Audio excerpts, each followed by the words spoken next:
Hello everybody, this is Divya here, and today we're going to discuss on diet guide for red meats. As we all know, the red meat inclusion in the current trend is very much high. Right from the youngsters and aged people, they are trying to incorporate the red meat inclusion into their diet. But what does the red meat have an effect over their body? What are the benefits behind it, and how moderation level should be taken? So we're going to discuss on that today.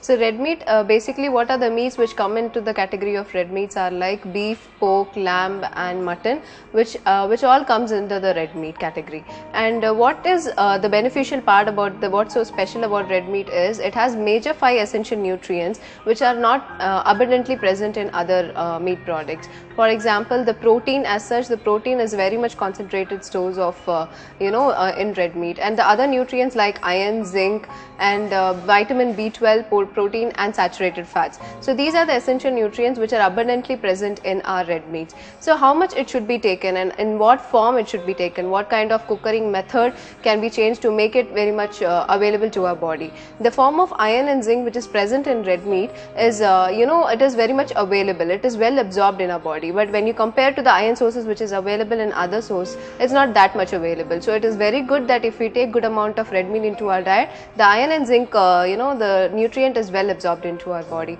So when it comes to protein as well, when somebody looking out for weight gain and somebody looking to get lean mass, they can definitely include these kind of sources into their diet, because that is good high amount of source into protein as well. And when it comes to other nutrients, as I said, saturated fats, but we have to be very conscious in terms of saturated fats as such, because saturated fats can, if it goes over the board, it can have chronic effects over our body. But when it is the saturated fats are less than 4%, it is good for our body. So type of cooking has to be adopted, like the grilled method of cooking should be adopted, not adding add-on fats into the cooking. So the meat is cooked in its own fat, so that kind of things can be added. There are facts and there are studies which indicates when the saturated fats are taken in good amounts and the red meats are included around 3 to 4 times a week, there is a good amount of cognitive functions, there is good amount of heart functioning in the body.